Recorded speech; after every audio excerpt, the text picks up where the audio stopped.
Ahoy, ahoy, ahoy. Welcome, everybody. Welcome to our new GSG Talk number 18, I think. Yes, number 18. We have today Indigo Seed and Botanical Gardens as our guests. How are you guys? Doing Doing good. great. Cool, cool. What we usually do in these interviews, for those of you in the audience that don't know your streams, or as a way of getting to know you, we ask you about your name because everyone has a little funny backstory behind your name. So, what's the story behind yours? Let's start with Indigotsi and then let's go to Botanical. Well, that's kind of a long story, but also it's just, well, my I've changed my name a lot, and my first username was Indigo 420, and I've just kind of been changing it to different like puns with indigo and other words like yeah, and also I just thought it was I don't know, I didn't really put a lot of thought into it. I'm also thinking about changing my name again soon. Yeah, I don't know. What other names did you have?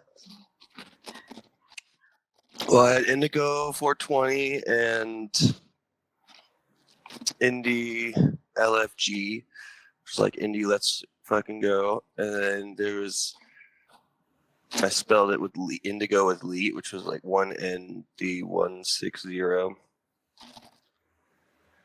Yeah, I think that's it. Okay.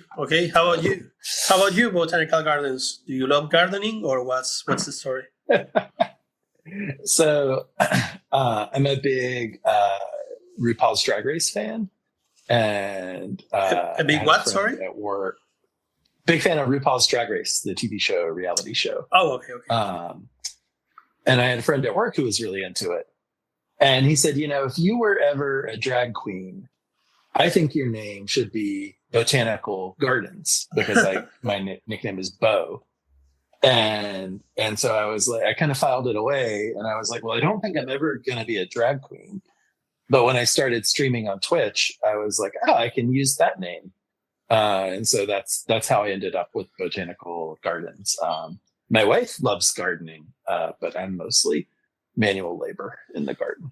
Yeah, well, never say never. Life is long, and we never know where life is gonna take us. It's true. I could be a drag gardener in 5 years. You never know. Yeah. And how did you guys landed on the Golden Shrimp Guild? What brought you to the group? Well, I've been a member of the guild since like the second since Saturday, I think was. I found the guild from watching other streamers like Sid Heresy and a few other people, Bleep Temple. But yeah, it's been Squirrel and I kind of found him at the same time because we were both friends IRL, and it's been awesome. You're friends with Squirrel in real life? Yeah. Nice. How did that happen? Do you guys live near each other? Yeah, we went to high school together. Oh. We went to the same high school, and we met each other because Squirrel was trying to start a band, a ska band, and I played trumpet. So I auditioned, and we've been friends ever since. Nice. Oh, I've been told not to say nice as many times as I do. So if you hear me say nice after any responses, you go no, use another word. Please let me know, because I can't help it. We're gonna make a video compilation of me saying nice every 10 minutes probably. How about you, Bo? How did you come across the Golden Shrimp Guild? So Also through real life friends. I've been friends with Cowboy and Toto Robin from the Guild for, gosh, probably 10 or 12 years now. And this is actually my second go round with the Golden Shrimp Guild, because before I even started making music or streaming, Cowboy was like, you should come join the Discord, because there's this guy there who's really into pinball, which is another hobby of mine. And he was talking about Scott Denisi. So I joined, and then I was like, nobody talks about pinball here. They just talk about electronic music, and I left. And then came back when I started playing music more. So yeah, that and then probably kind of lurked and hung out for a few months before I did my first synthon was not quite a year ago. All right. Do you guys? How long have you guys? I think you already answered this, but how long have you guys been streaming? And do you remember your first stream? Yeah. I've been. Well, I made my Twitch account a very long time ago. It was like 2011 or something, and I just kind of was like a viewer and not a streamer until I want to say like 4 years ago, and I mostly was streaming video games like Monster Hunter, and then I eventually started streaming music because of the Golden Shrimp Guild, really. You didn't stream music before? No,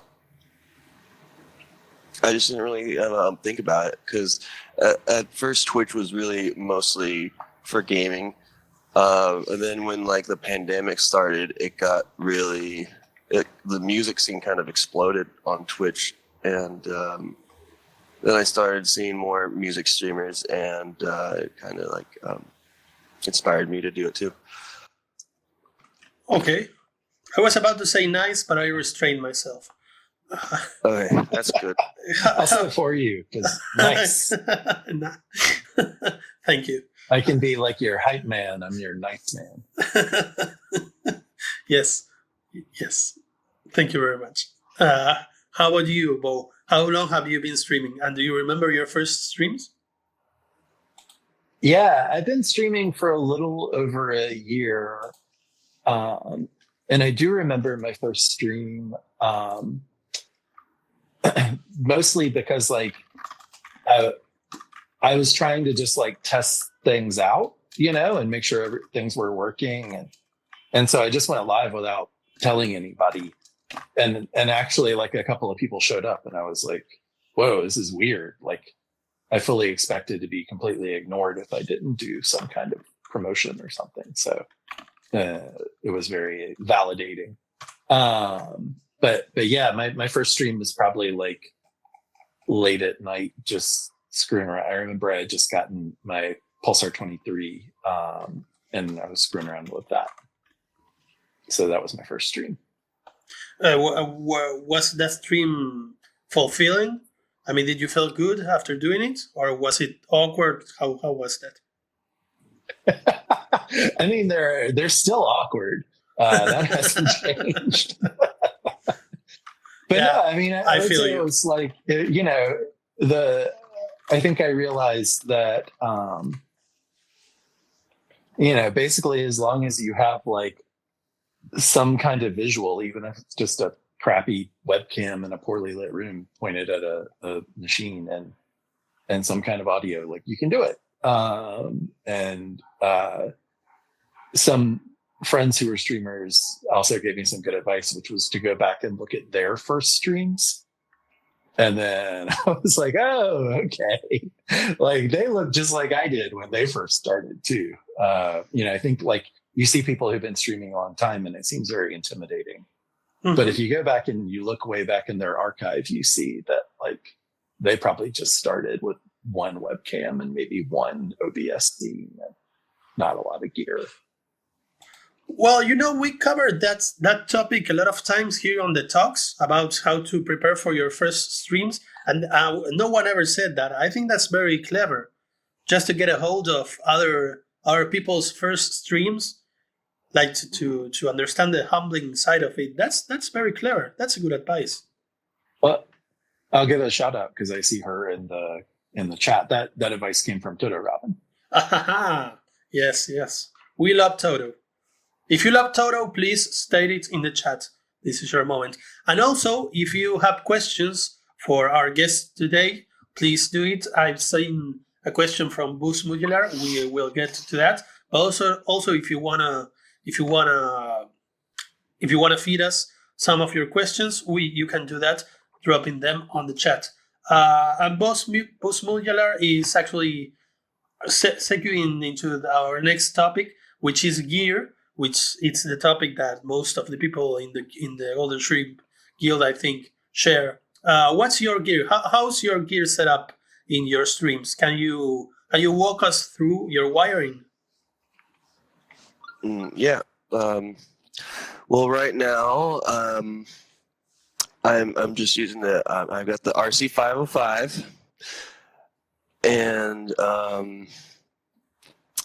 and I've got this little Basel Dude mixer.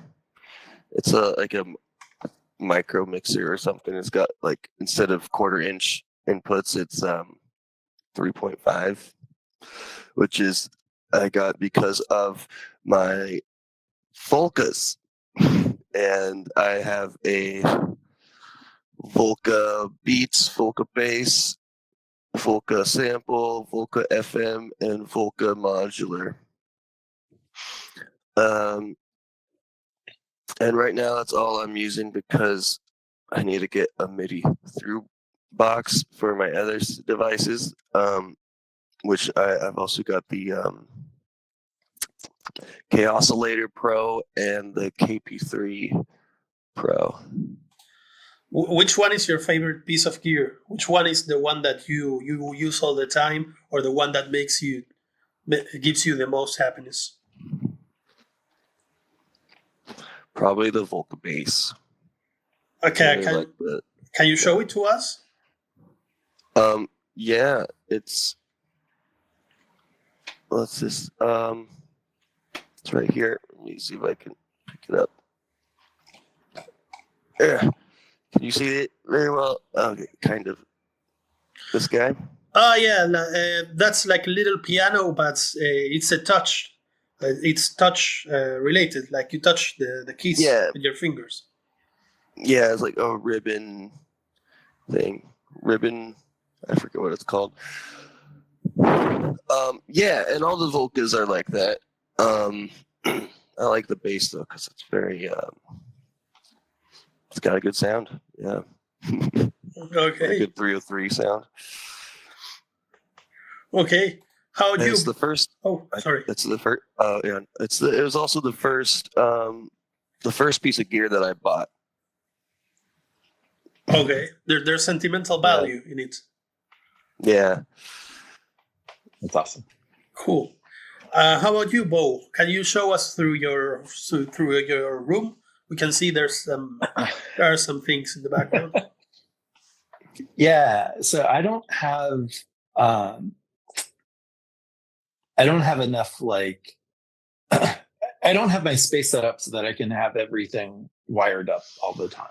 And so I tend to kind of move things in and out of the setup. So right now I've been using this a lot, which is the Moog Sound Studio. So the Mother 32, the DFAM, and the Subharmonicon. And then I got a guy on Etsy to build this like rack that has an extra space for the Pittsburgh Modular Taiga. So that's all kind of like one thing that I can, and I have some of that wired into a Basel Bestie, Basically anything I want to really distort or feedback goes through the Bestie. And then the other mixer I use is this 1010 Music Blue Box. Because I'm also living the tiny plug life with Indie Goatsy. Yeah. Yeah, which is, it has its pros and cons for sure. It's like when I switched to those, I had to buy basically an entirely new set of cables. But yeah, I have to like basically like move everything twice a year. So I'm trying to make all my setup very compact so that it's relatively easy to like pack up and move. So that's why I switched from like a big, kind of like what you would think of as like a regular mixer to the Blue Box, was trying to save space and make things more portable. And also I would like to play gigs, and the smaller you can make everything, the easier it is to take to a gig or take to a meetup or take to a demo or something like that. But yeah, I have a bunch of stuff, but that's the visible stuff. You can always learn the harmonica. That's the best gig ever, because you have to carry the whole thing in your hand and that's it. Right. So you need one of those cool like bullet mics too. You can, but you can also not have it. And is there anything in your setup that's like the diva or the piece of gear that you cannot live without? Yeah, that is. I love spring reverbs. I just love the way they sound, and I love the weird kind of twangy echoes you get from them. And so I got this this Game Changer Audio. It's a spring reverb that also has infrared sensors along the side. So you get the regular spring reverb sound, but then you also get this really cool modulation that happens by shining an infrared light through the spring while it's vibrating and picking up the signal on the other side. I would say I use that on pretty. There's an actual spring inside of that?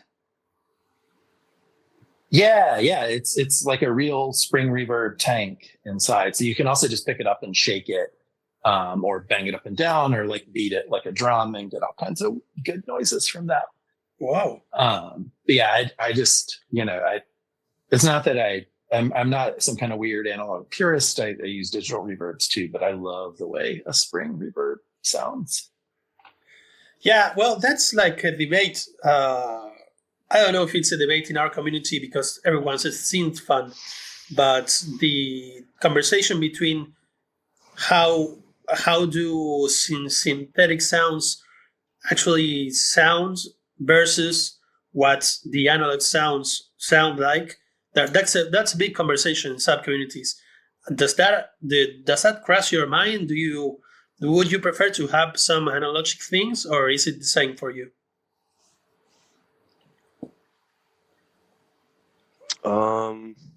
Well, most of my gear is analog, I think. Like all the vocals are, well, the FM is digital, and I think the modular and the sample actually, yeah. So I think the bass and the beats are analog. I don't know. I like analog. I think it's cool. But yeah, digital definitely has a lot more.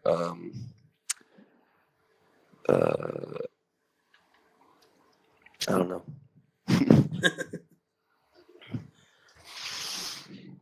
How are you? I guess I would say for me, like, yeah. I mean, it's really like the individual sound of that instrument that matters to me. So I don't care so much about it has to be this. I will say though, a quality I like about a lot of analog gear is that it's very hard to reproduce sound. Sometimes it's hard to get the same sound twice out of a piece of analog gear. And so creatively, I enjoy that because it makes me have to kind of react to the instrument or be in dialogue with it. Because I'm like, oh, well, I wasn't expecting that to happen. So now what do I want to do? Whereas with some of my digital gear, it's like, well, I hit the button and it does exactly the same thing it did yesterday or a month ago or 3 months ago. Yeah, that's Yeah. right. I hadn't thought about this. Is there any piece of gear that you crave? Is there any piece of gear that you would definitely want to have, or that you're saving up to, or whatever? Yeah, I'm saving up for a deluge. Oh yes.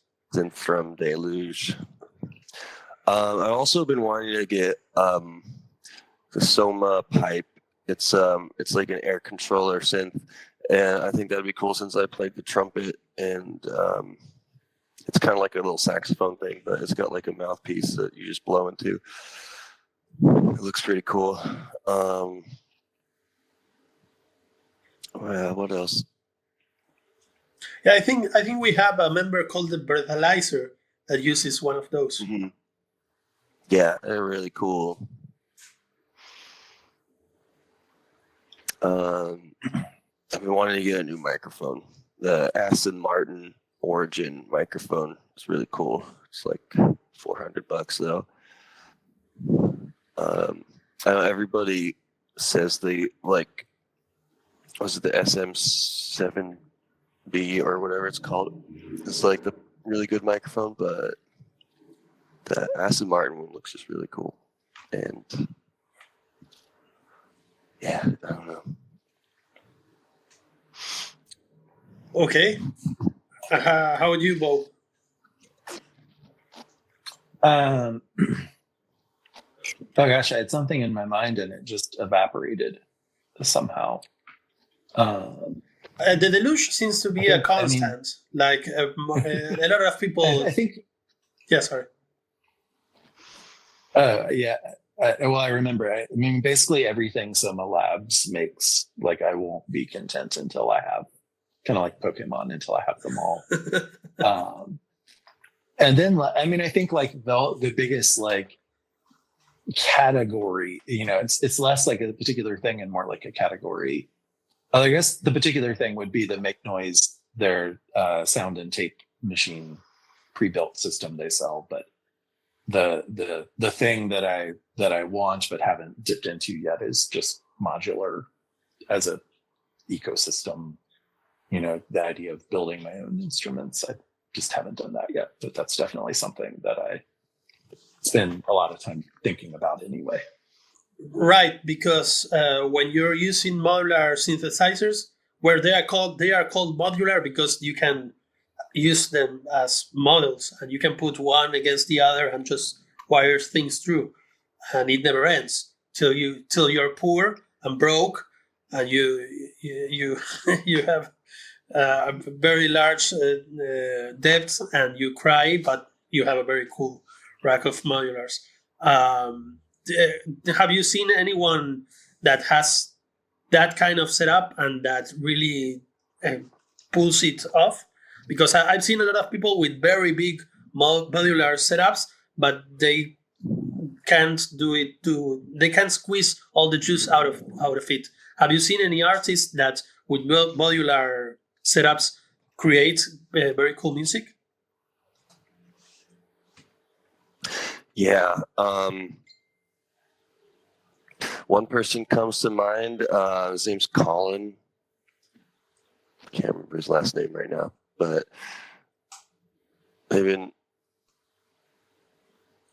I found him through the Golden Shrimp Guild, and he's pretty cool. Colin Benders, yeah, that's right. Colin Benders. Yeah. Colin Benders is really cool. Let's give them a shout out. Let's see what their handle is.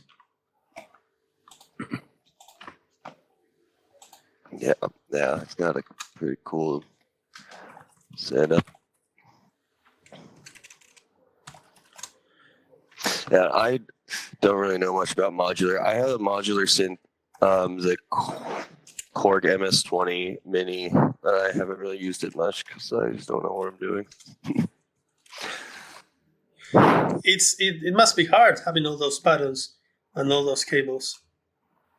I'm talking out of ignorance, but I get overwhelmed with the 12 notes in the piano, so I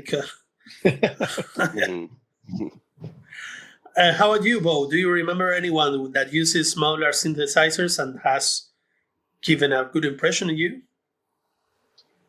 Yeah, I mean, one of my all-time top 5 artists ever is Caterina Barbieri, and I was lucky enough to see her once. And it's one thing to hear her records, but to see her actually perform them and know that, you know, she's actually like getting those sounds and performances out of her, you know, not like a relatively modest modular setup is really incredible to watch.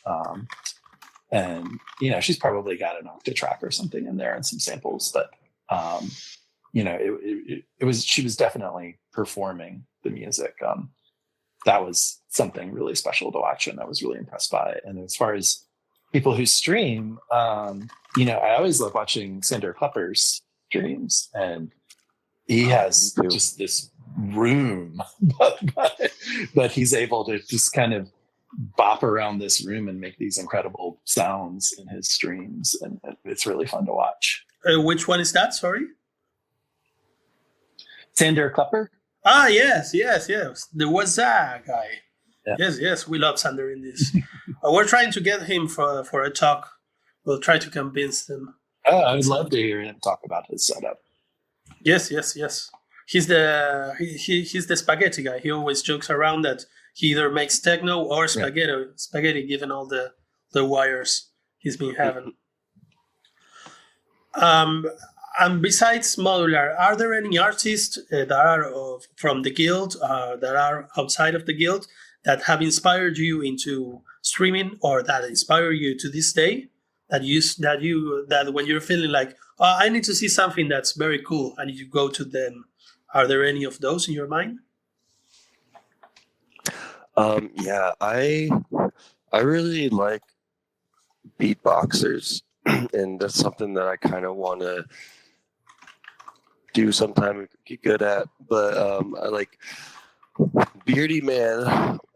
Played a couple of years ago at one of our 303 fests, and that was super awesome and inspiring.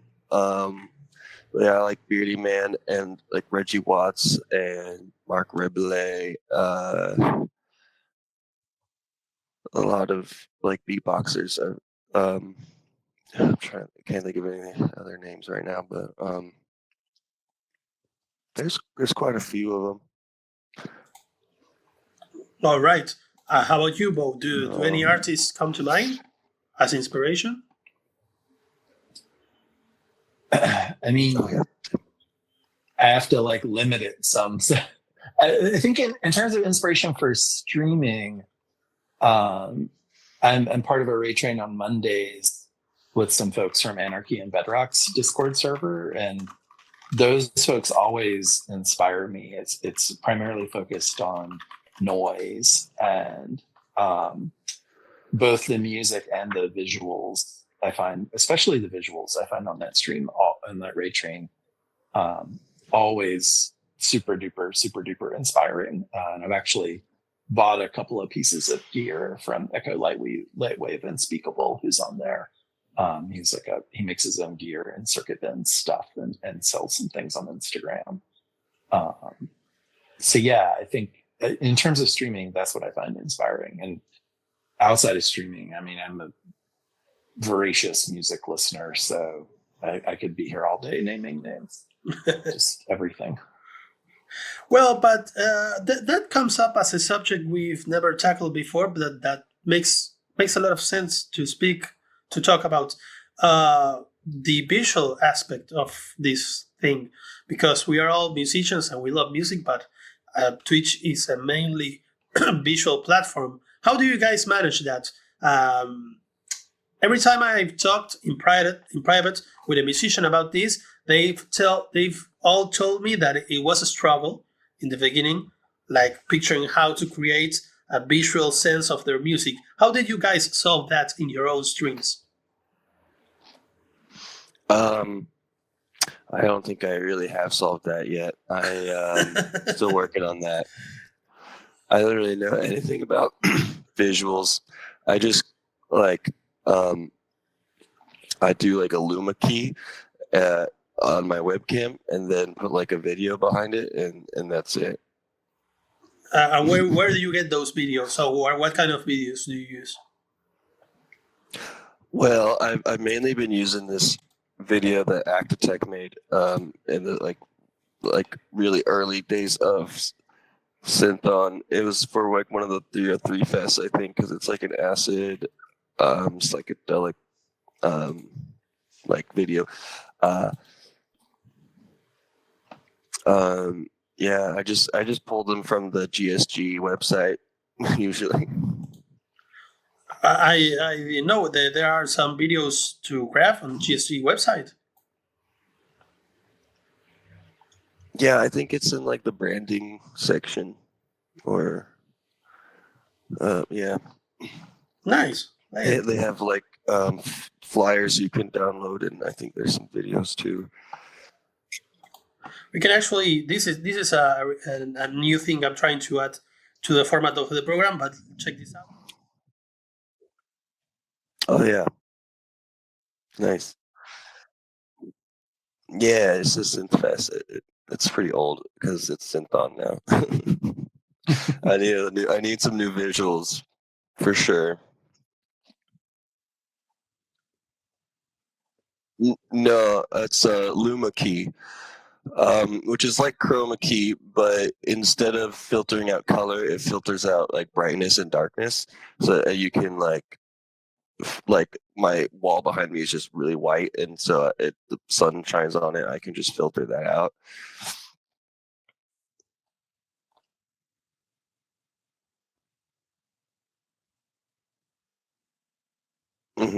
Yeah, it's really cool. It's Yeah, I'm glad that's something I found out about. Because yeah, everyone talks about Chroma Key, but I saw Luma Key in like the list of filters. I was like, what is that? And then I played around with it, and yeah, it's basically like green screen without having a green screen. It's just you just need like a light source.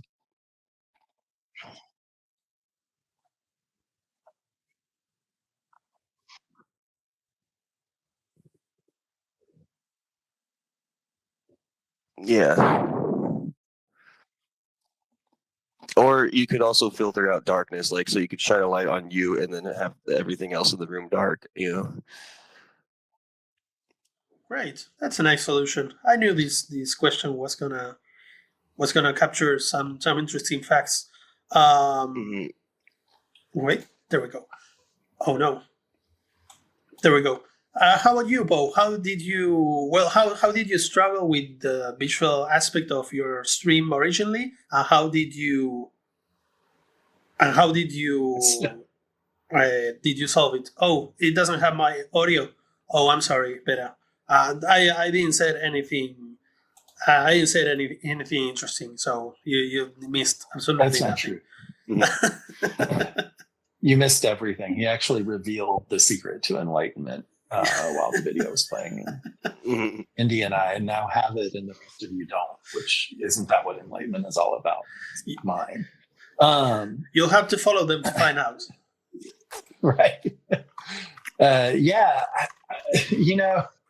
I am a very lazy person. And so when I thought about like how I watch Twitch, which is that it's usually like in a tab behind what I'm doing, or something I'm listening to, but kind of like doing something else. I stopped worrying so much about my visuals because I was like, well, most people watching probably aren't even looking at the visuals. They're just listening to what I'm doing. And the music is what I want to focus on anyway. And so my visuals are usually videos that I've taken of like the ocean or leaves or things like that. And then I just kind of adjust the color correction to make them more interesting or make them like kind of like swirl around the screen. And then I stop and I'm like, I could spend so much more time thinking about this, but it's the music that I want to think about more. And so I just don't. That's the answer. I have the courage of not caring, I guess.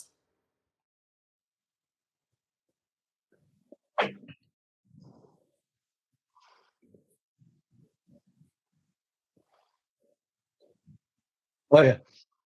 Yeah. And so, so you can see, and I also, I bought this software called VS by Imaginando. And so when I'm feeling fancy, I'll do some kind of like effect that goes over the video. But mostly I just took a new one. Actually, I was at the beach last weekend. So I took a new one of waves breaking coming into the beach. So my next stream, I'll probably just use that as the background or something like that. All right. And you never show your face. You're not into face revealing in your streams. Yeah, it's not any kind of like aesthetic choice or anything. It's just that like I would have to care about cameras and lighting so much more than I want to care about them to have that. And so my decision was just like, I just want to focus on the music. And I heard somebody describe YouTube once as like people on YouTube are either faces or hands. And like with the faces, you're there for the personality, but for the hands, you're there for like what they have to show you. And I decided I wanted to be hands. That's a nice way of putting it. Like you get to decide what to share with people. Be hands, yeah. Hashtag be hands. Yeah. Fellow hands from Mitchell Leonard there. Yeah. What would you say? I think maybe we have covered this. I don't know, but what would you say is the part that you, about streaming that you have struggled most with? What's the thing that gives you the more quantity of efforts? You can't say music. It has to be something besides music.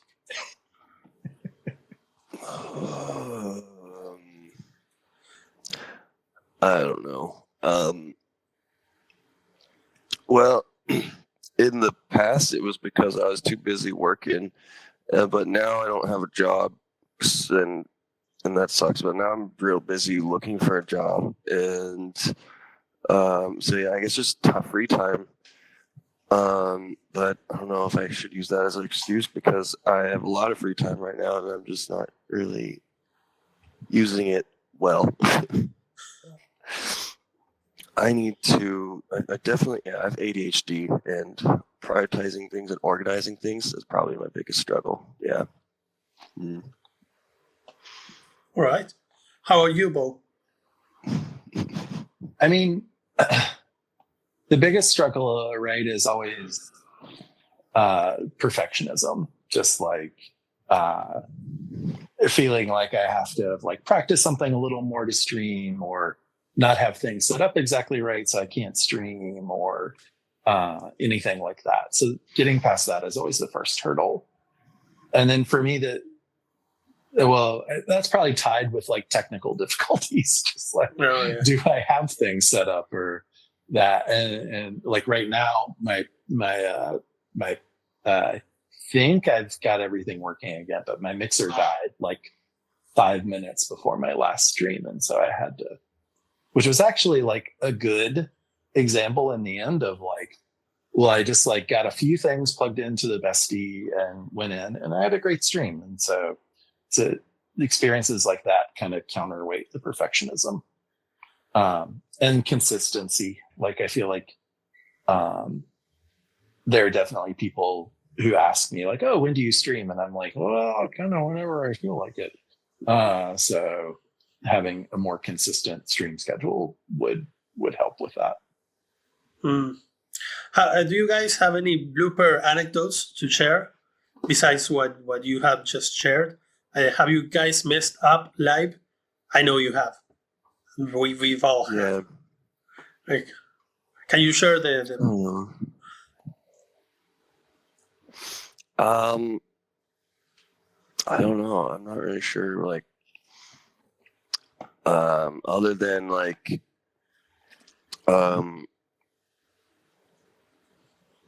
making sure that, sometimes the audio source, it doesn't like in OBS doesn't pick up the right source, so I have to switch it to my audio interface. And sometimes it just, and then there's just no sound. So,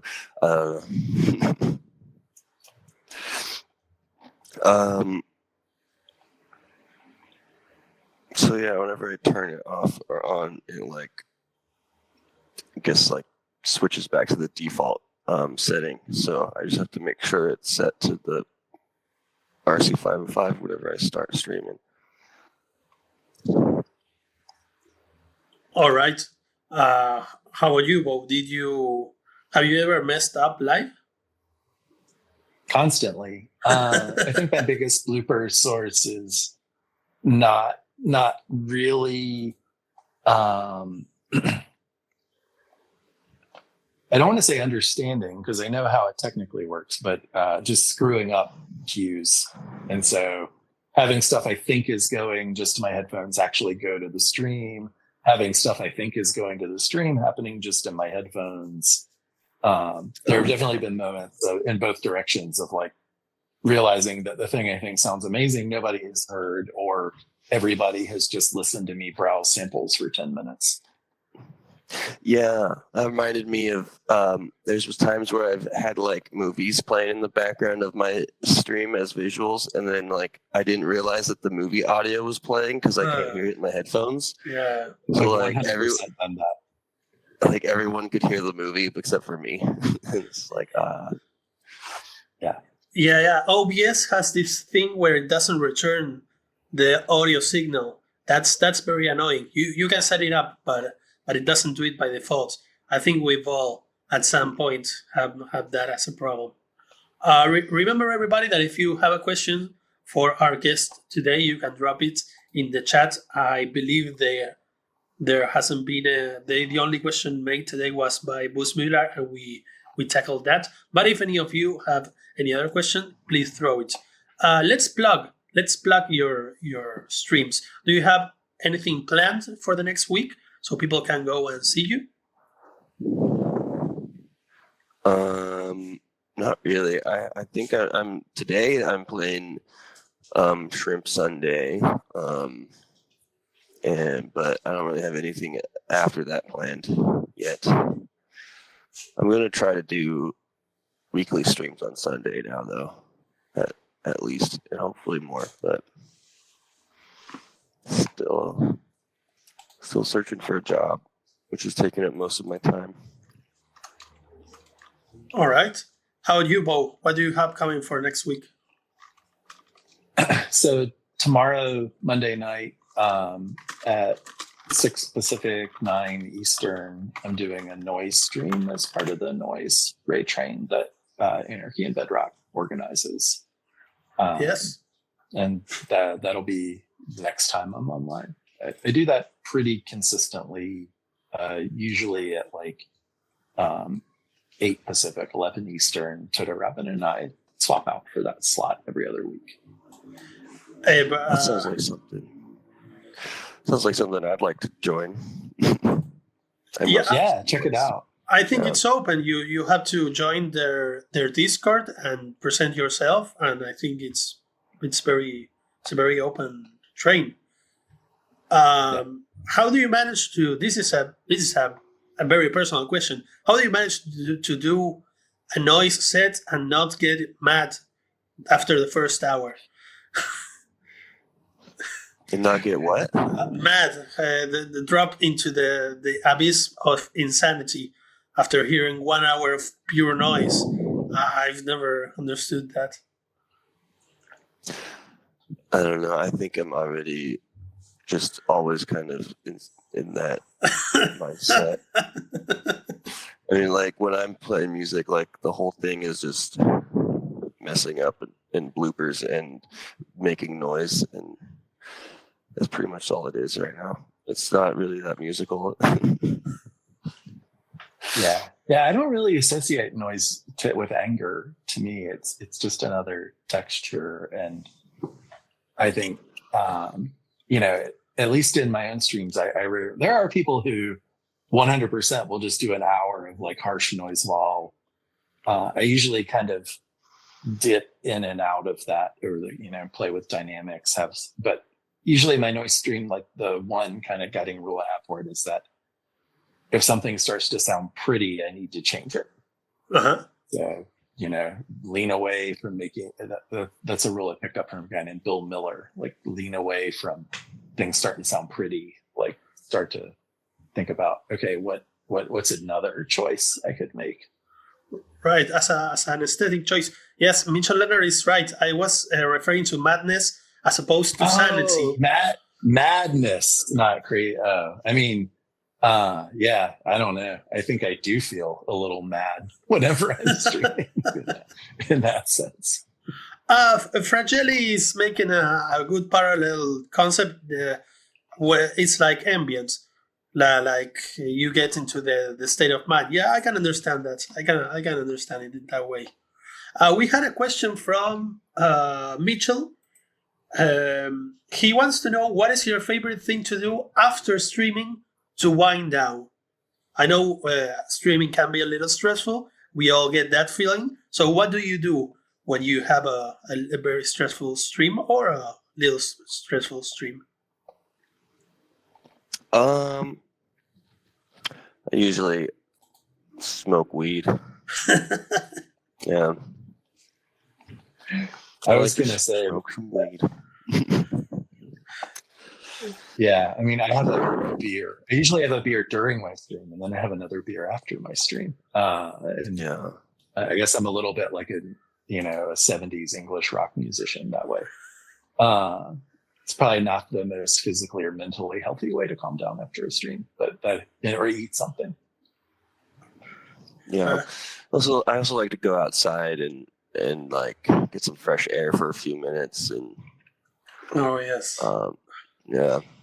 That's something that I think has to be said about streaming, about social media in general. Is that first one, that every once in a while it's okay to go out and walk your neighborhood and reconnect with reality.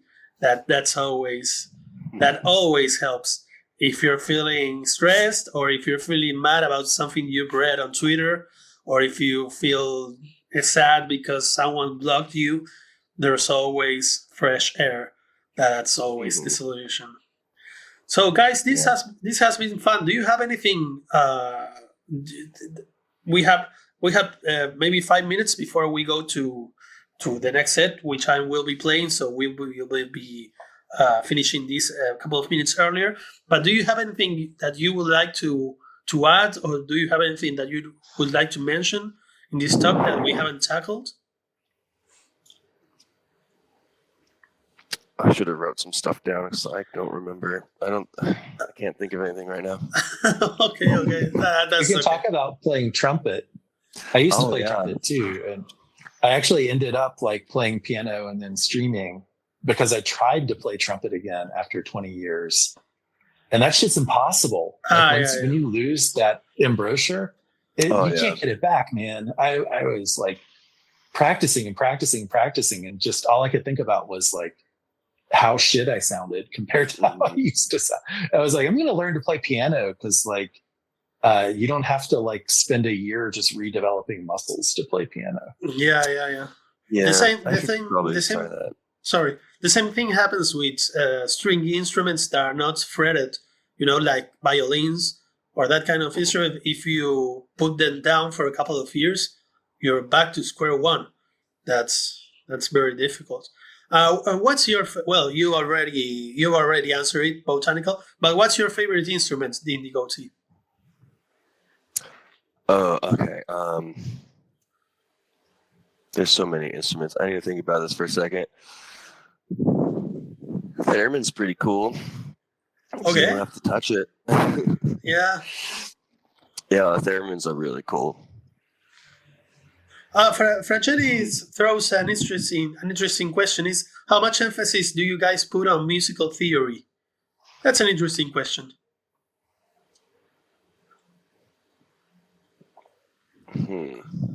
Music theory.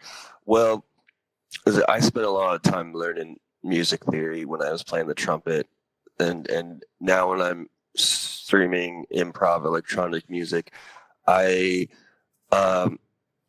basically try to do the exact opposite of everything that I learned. Yeah, well, that's something that's actually something that a lot of well-known academic musicians tell you, is that after you've learned everything, you have to forget it to play well. You Yeah. can't have it in your head all the time. How about you, Bo? What's Yeah. your relation with music theory? Kind of similar. I mean, when I first started, so I never learned to play piano as a kid. I started to learn as an adult. And one of the first things was talking to my piano teacher and talking about doing these streams and how I felt like I needed to learn all this music theory so that I would never make a mistake. Like whatever I did, it would always sound good and in harmony and everything. And he kind of made fun of me about that. He was like, you don't need music theory. You just need ears. And he's like, if you're listening to it and it sounds good, that's what matters. And if you play a note and it sounds wrong, just play a different note. Don't worry about theory. Just use your ears while you're playing and learn what sounds good to you. And so I've been trying to do that. I do sometimes find theory interesting just as far as like knowing some choices I could make, not being like, because it's intimidating to be like, I could play literally any sound in the world after the sound that I'm making. And so it's nice to just be like, okay, well, I'm playing this chord. Like if I do this thing, it'll be adding, a flat 6 or something to the chord. Like that kind of prompts me in a direction. But I think my piano teacher was right. Just like do what sounds good to you. Yeah, and that reminded me of something that I think people should think about more often is that like for the first like few hundred years of music's history, it was all controlled by the church. You had to work for the church if you wanted to be a music composer, and like they were really controlling over theory and that type of stuff. So it's like, I don't know. I think it's good to break rules sometimes. Yeah, I think Miles Davis also said that if you can pull it off, it's not a mistake. Like if in jazz they improvise a lot. So I studied jazz. So one of the techniques is that if you fuck up, you just repeat the mistake a couple of times rhythmically, and it sounds like you actually thought about it. But no. You just if you make a mistake, then if you do it on purpose, or if you do it again, it's on purpose. yeah. Yeah. But that's interesting. It comes for that. That's a good question to put into our list of common questions. Architect says mistakes can make a hit record or a signature groove. That's also right. Who was it? Jay Dilla was this producer who is well known because he takes his beats and he fucks them up. So it's their signature beats. So yeah, you can get that. Okay, everybody. I want to thank our guests today. I want to thank Indigotzi. I want to thank Botanical Gardens for being here. If you liked the talk and if you like our guests' point of view about music and other things, please drop them a follow. This thing we do on Sundays is basically for that, for us to getting to know each other a little bit better. And if you do like what's been happening here, please support the artists that come here and expose themselves in such a humble way. So thank you, guys. Thank you very much. I don't know if you have anything else to add. No, I don't. All right. So. All right, then I'll be seeing you in a couple of minutes because we are reading into my channel, and I want to thank everyone for being here. If you want to be a part of this little show, please go to the Discord. This is open. This is an open format. Anyone can join this, so please go to the Discord. There's a little crustaceous talk. I would change the name. Anyway, if you see something crustaceous in the channel, list, that's the channel where we discuss these little formats and where we talked about how to improve things or how to get in as a guest. So please go there. So that's it for us today, and see you on the other side. Bye, everybody. Bye. Thank you so much, everybody. Thanks, Kid Popolo, for. Thanks to you. How do you pronounce your name? That's what I meant to ask you. That's in Spanish, and it's pochoclo. Pochoclo. Pochoclo. Pochoclo. Yeah, but Thank you, Kid Pochoclo. For no us. one, absolutely no one gets it right, so that's okay. Yeah. Okay, Well, I'll get it right from now on. Thank you. okay. No, you cannot request a song, Neon Boy. Bye.